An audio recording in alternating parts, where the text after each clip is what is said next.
تفہیم القرآن سید ابو العلا مودودی، سورہ قاف آیات 36 تا 45، حصہ اول۔ اعوذ باللہ من الشیطان الرجیم، بسم اللہ الرحمن الرحیم۔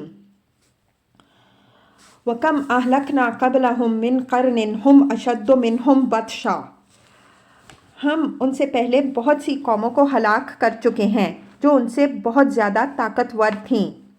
فَنَقِّبُوا فِي الْبِلَادِ، اور دنیا کے ملکوں میں کو انہوں نے چھان مارا۔ تفسیر، یعنی صرف اپنے ملک ہی میں وہ زور آور نہ تھیں بلکہ دنیا کے دوسرے ملکوں میں بھی وہ جا گھسی تھیں، اور ان کی طاقت کا سلسلہ روئے زمین پر دور دور تک پہنچا ہوا تھا۔ حل من محیص، پھر کیا وہ کوئی جائے پناہ پا سکے؟ تفسیر، یعنی جب خدا کی طرف سے ان کی پکڑ کا وقت آیا تو کیا ان کی وہ طاقت ان کو بچا سکی، اور کیا دنیا میں پھر کہیں ان کو پناہ مل سکی؟ اب آخر تم کس بھروسے پر یہ امید رکھتے ہو کہ خدا کے مقابلے میں بغاوت کر کے تمہیں کہیں پناہ مل جائے گی؟ ان فی ذالک لذکری لمن کان لہ قلب، اس تاریخ میں عبرت کا سبق ہے ہر اس شخص کے لیے جو دل رکھتا ہو، او القی السمع وہو شہید، یا جو توجہ سے بات کو سنے۔ تفسیر، بالفاظ دیگر جو یا تو خود اپنی گرہ کی اتنی عقل رکھتا ہو کہ صحیح بات سوچے، یا نہیں تو غفلت اور تعصب سے اتنا پاک ہو کہ جب کوئی دوسرا شخص اسے حقیقت سمجھائے تو وہ کھلے کانوں سے اس کی بات سنے۔ یہ نہ ہو تو کہ سمجھانے والے کی آواز کان کے پردے پر سے گزر رہی ہے اور سننے والے کا دماغ کسی اور طرف مشغول ہے۔ وَلَقَدْ خَلَقْنَا السَّمَاوَاتِ وَالْأَرْضَ وَمَا بَيْنَهُمَا فِي سِتَّةِ أَيَّامٍ، ہم نے زمین اور آسمانوں کو اور ان کے درمیان کی ساری چیزوں کو 6 دنوں میں پیدا کیا۔ تفسیر، تشریح کے لیے ملاحظہ ہو تفہیم القرآن جلد 4، تفسیر سورہ حامیم السجدہ، حواشی 11 تا 15۔ وَمَا مَسَّنَا مِن لُغُوبٍ، اور ہمیں کوئی تکان لاحق نہ ہوئی۔ فَاصْبِرْ عَلَىٰ مَا يَقُولُونَ، پس اے نبی صلی اللہ علیہ وسلم جو باتیں یہ لوگ بناتے ہیں ان پر صبر کرو۔ تفسیر، یعنی ہمارے واقعہ یہ ہے کہ یہ پوری کائنات ہم نے 6 دن میں بنا ڈالی، اور اس کو بنا کر ہم تھک نہیں گئے کہ اس کی تعمیر نو کرنا ہمارے بس میں نہ رہا ہو۔ اب اگر یہ نادان لوگ تم سے زندگی بعد موت کی خبر سن کر تمہارا مذاق اڑاتے ہیں اور تمہیں دیوانہ قرار دیتے ہیں تو اس پر صبر کرو، ٹھنڈے دل سے ان کی ہر بیہودہ بات کو سنو، اور جس حقیقت کے بیان کرنے پر تم مامور کیے گئے ہو اسے بیان کرتے چلے جاؤ۔ اس آیت میں ضمناً ایک لطیف طنز یہود و نصارہ پر بھی ہے جن کی بائبل میں یہ افسانہ گھڑا گیا ہے کہ خدا نے 6 دنوں میں آسمان و زمین بنایا اور 7ویں دن آرام کیا۔ پیدائش باب 2 آیت 2۔ اگرچہ اب مسیحی پادری اس بات پر شرمانے لگے ہیں اور انہوں نے کتاب مقدس کے اردو ترجمے میں آرام کیا کو فارغ ہوا سے بدل دیا ہے، مگر کنگ جیمز کی مستند انگریزی بائبل میں "and he rested on the 7th day" کے الفاظ صاف موجود ہیں، اور یہی الفاظ اس ترجمے میں بھی پائے جاتے ہیں جو 1954 عیسوی میں یہودیوں نے فلیڈیلفیا سے شائع کیا۔ عربی ترجمے میں بھی فاستراح فی الیوم السابع کے الفاظ ہیں۔ وَسَبِّحْ بِحَمْدِ رَبِّكَ قَبْلَ طُلُوعِ الشَّمْسِ وَقَبْلَ الْغُرُوبِ، اور اپنے رب کی حمد کے ساتھ اس کی تسبیح کرتے رہو طلوع آفتاب اور غروب آفتاب سے پہلے۔ وَمِنَ اللَّيْلِ فَسَبِّحْهُ وَأَدْبَارَ السُّجُودِ، اور رات کے وقت پھر اس کی تسبیح کرو اور سجدہ ریزیوں سے فارغ ہونے کے بعد بھی۔ تفسیر، یہ ہے وہ ذریعہ جس سے آدمی کو یہ طاقت حاصل ہوتی ہے کہ دعوت حق کی راہ میں اسے خواہ کیسے ہی دل شکن اور روح فرسا حالات سے سابقہ پیش آئے، اور اس کی کوششوں کا خواہ کوئی ثمرہ بھی حاصل ہوتا نظر نہ آئے، پھر بھی وہ پورے عزم کے ساتھ زندگی بھر کلمہ حق بلند کرنے اور دنیا کو خیر کی طرف بلانے کی سعی جاری رکھے۔ رب کی حمد اور اس کی تسبیح سے مراد یہاں نماز ہے، اور جس مقام پر بھی قرآن میں حمد و تسبیح کو خاص اوقات کے ساتھ مخصوص کیا گیا ہے وہاں اس سے مراد نماز ہی ہوتی ہے۔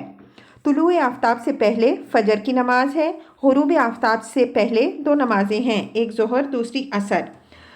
رات کے وقت مغرب اور عشاء کی نمازیں ہیں، اور تیسری تہجد بھی رات کی تسبیح میں شامل ہے۔ تشریح کے لیے ملاحظہ ہو، جلد دوم سورہ بنی اسرائیل حواشی 91 تا 97، جلد سوم سورہ طٰہٰ حاشیہ 111، سورہ الروم حواشی 23 تا 24۔ رہی وہ تسبیح جو سجود سے فارغ ہونے کے بعد کرنے کی ہدایت فرمائی گئی ہے تو اس سے مراد ذکر بعد الصلاۃ بھی ہو سکتا ہے اور فرض کے بعد نفل ادا کرنا بھی۔ حضرت عمر، حضرت علی، حضرت حسن ابن علی، حضرات ابو ہریرہ ابن عباس رضی اللہ عنہم اجمعین، شافعی، مجاہد، اکرمہ، حسن بصری، قتادہ، ابراہیم نخعی اور اوزاعی رحمہم اللہ اس سے مراد نماز مغرب کے بعد کی 2 رکعتیں لیتے ہیں۔ حضرت عبداللہ بن عمر بن عاص رضی اللہ عنہ اور ایک روایت کے بموجب حضرت عبداللہ بن عباس رضی اللہ عنہ کا بھی یہ خیال ہے کہ اس سے مراد ذکر بعد الصلاۃ ہے، اور ابن زید رحمہ اللہ کہتے ہیں کہ اس ارشاد کا مقصود یہ ہے کہ فرائض کے بعد بھی نوافل ادا کیے جائیں۔ صحیحین میں حضرت ابو ہریرہ رضی اللہ عنہ کی روایت ہے کہ ایک مرتبہ غریب مہاجرین نے حاضر ہو کر عرض کیا، یا رسول اللہ صلی اللہ علیہ وسلم، مالدار لوگ تو بڑے درجے لوٹ لے گئے۔ حضور صلی اللہ علیہ وآلہ وسلم نے فرمایا، کیا ہوا؟ عرض کیا، وہ بھی نمازیں پڑھتے ہیں جیسے ہم پڑھتے ہیں اور روزے رکھتے ہیں جیسے ہم رکھتے ہیں، مگر وہ صدقہ کرتے ہیں اور ہم نہیں کر سکتے، وہ غلام آزاد کرتے ہیں اور ہم نہیں کر سکتے۔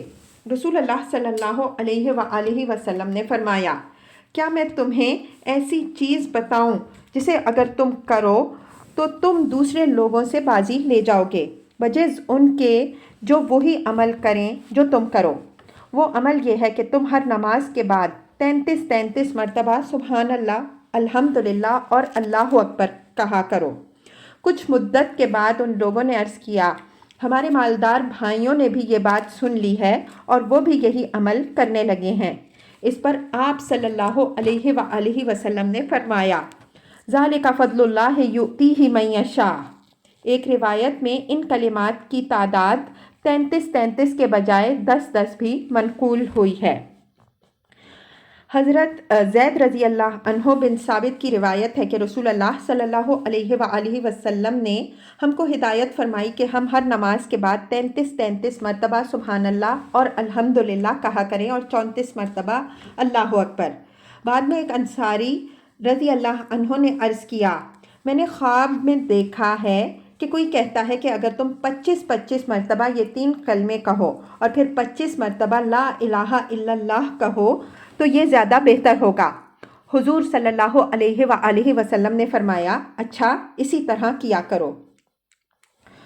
حضرت ابو سعید خدری رضی اللہ عنہ کہتے ہیں کہ رسول اللہ صلی اللہ علیہ وآلہ وسلم نماز سے فارغ ہو کر جب پلٹتے تھے تو میں نے آپ صلی اللہ علیہ وآلہ وسلم کو یہ الفاظ کہتے سنا، سبحان ربک رب العزت عما یصفون وسلام علی المرسلین والحمد للہ رب العالمین۔ اس کے علاوہ بھی ذکر بعد الصلاۃ کی متعدد صورتیں رسول اللہ صلی اللہ علیہ وآلہ وسلم سے منقول ہوئی ہیں۔ جو حضرات قرآن مجید کی اس ہدایت پر عمل کرنا چاہیں وہ مشکات باب الذکر بعد الصلاۃ میں سے کوئی ذکر جو ان کے دل کو سب سے زیادہ اچھا لگے چھانٹ کر یاد کر لیں اور اس کا التزام کریں۔ رسول اللہ صلی اللہ علیہ وآلہ وسلم کے اپنے بتائے ہوئے ذکر سے بہتر اور کون سا ذکر ہو سکتا ہے، مگر یہ خیال رکھیں کہ ذکر سے اصل مقصود چند مخصوص الفاظ کو زبان سے گزار دینا نہیں، بلکہ ان معنی کو ذہن میں تازہ اور مستحکم کرنا ہے جو ان الفاظ میں بیان کیے گئے ہیں۔ اس لیے جو ذکر بھی کیا جائے اس کے معنی اچھی طرح سمجھ لینے چاہیے اور پھر معنی کے استحضار کے ساتھ ذکر کرنا چاہیے۔